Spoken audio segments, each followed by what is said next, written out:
কে উদ্ধার করতে কিন্তু হেলিকপ্টারও এসেছে। দর্শক ভিডিওটা শেয়ার করবেন।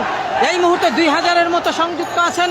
সবাই যদি শেয়ার করেন 1 ঘন্টাও কিন্তু সময় লাগবে না সারা বাংলাদেশে ছড়িয়ে যেতে। আর ভিডিওর উপর টাচ করলে একটি ফলো বাটন পাবেন, বেশি উঠবে, ফলো দিয়ে রাখবেন। জনমুক্তি আন্দোলন, এই রিক্সা ভাই একটু এদিকে আসেন। জনমুক্তি আন্দোলন সব সময় কিন্তু রাজনৈতিক লাইভ দিয়ে থাকে। দেখুন একই জায়গায় দাঁড়িয়েছিলাম, কত বড় মিছিল, কি পরিমাণ মিছিল ছিল সেটা কিন্তু আপনারা দেখছেন। একই জায়গায় দাঁড়িয়ে থাকার কারণ, আমি যদি এদের সাথে যাই একটুও নেটওয়ার্ক পাবো না, নেটওয়ার্ক থেকে সংযোগ আমার বিচ্ছিন্ন হয়ে যাবে। কিন্তু সংযোগ বিচ্ছিন্ন হলে এই পুরো লাইভটা আপনারা দেখতে পারবেন না।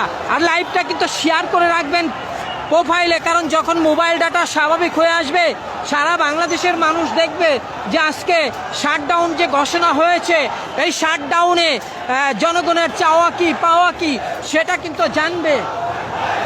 এবং শাটডাউনকে কেন্দ্র করে সারা বাংলাদেশে কি হতে যাচ্ছে, কমপ্লিট শাটডাউন ঘোষণা করেছে। কিন্তু সেই কমপ্লিট শাটডাউন ঘোষণা এবং কোটা সংস্কারের আন্দোলনকে সমর্থন জানিয়ে পীর সাহেব চরমোনাই অনুসারীরা তারা কিন্তু ছাত্রদের পাশে আসি দাবি করে মাঠে নেমেছে এইমাত্র।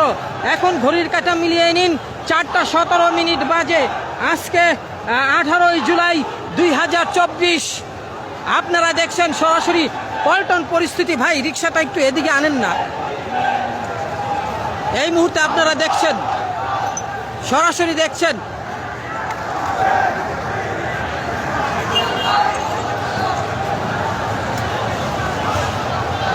অনেক সময় মোবাইল নেটওয়ার্ক কাজ করে না। দর্শক আমার কথা কি শোনা যাচ্ছে?